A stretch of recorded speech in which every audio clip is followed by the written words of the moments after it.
I'd dress up like a sir. I'd dress up as a sir.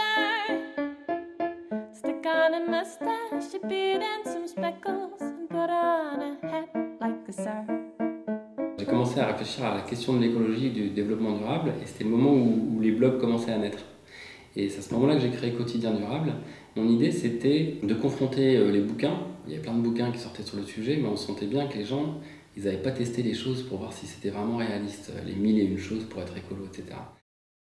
Après avoir acheté des mugs, relié les brouillons, etc., je tombais face à une limite, c'est-à-dire que c'était impossible à l'époque, on était en 2005, de trouver du papier recyclé, de trouver des stylos en bois, d'avoir une vraie démarche écologique dans la fourniture du bureau. Donc là, en 2005, je crée un bureau sur la Terre avec mon cousin qui fournit des solutions écologiques pour les entreprises et pour le bureau. Et ça allait vraiment bien avec mon envie de quitter Paris, de monter une entreprise et d'avoir quelque chose qui fasse encore plus sens. J'ai vraiment eu beaucoup de plaisir à créer la marque, à référencer les premiers produits, à être dans cette énergie du neuf.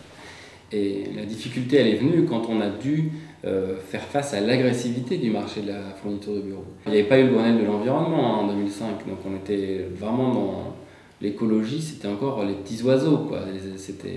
Tout le monde pensait vraiment que c'était pas un enjeu, quoi.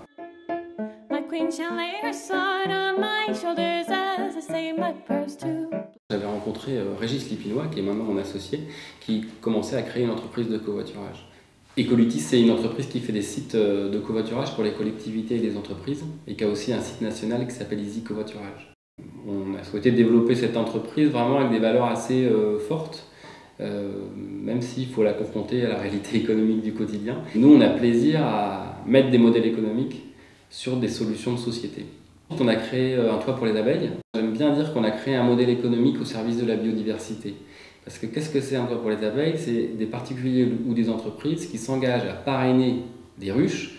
Quand on parraine une ruche, on crée une nouvelle colonie d'abeilles. Et à la fin de l'année, on reçoit des pots de miel à son nom, au nom de son entreprise ou à son nom propre si on est un particulier.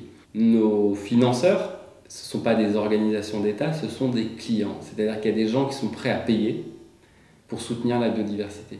Et ce n'est pas payer pour soutenir une cause, ils ont un vrai produit aussi en face. Ils ont leur pot de miel. Et pour nous, c'est vraiment clé d'essayer de créer ces modèles économiques parce que ça leur donne une viabilité sans vraiment altérer le sens. Là, on a lancé plusieurs services récemment. Un service qui s'appelle Des fleurs dans la vallée, où ce qu'on va proposer, c'est de soutenir des prairies fleuries dans lesquelles on va planter des graines, semer des graines mellifères, mais particulièrement dans des zones de captage d'eau potable. On a lancé Je partage mon jardin. On a beaucoup de gens qui ont des grands terrains et qui diraient je ferais bien un potager. Et il y a beaucoup de jardiniers qui habitent dans des appartements et donc qui n'ont pas les moyens, qui n'ont pas le terrain pour faire un potager. Donc faisons se rencontrer ces gens-là. Voilà, ça c'est quelque chose qu'on vient de lancer. On a lancé du coup plusieurs sites en cascade dans cette dynamique autour du partage sous forme de petites annonces.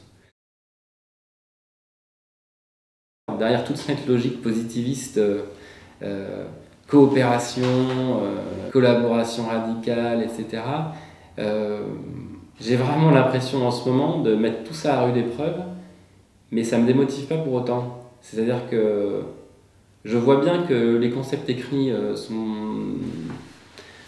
à affiner, ou en tout cas qui doivent trouver une place dans la réalité. Et donc, comme partout, on ne peut pas prendre un bouquin et venir l'appliquer. Et en même temps, ça reste ça qui est poursuivi. On m'a dit un jour en conférence, vous serez un utopiste frustré. Et ma réponse est venue du tac au tac. Jusqu'ici, tout va bien.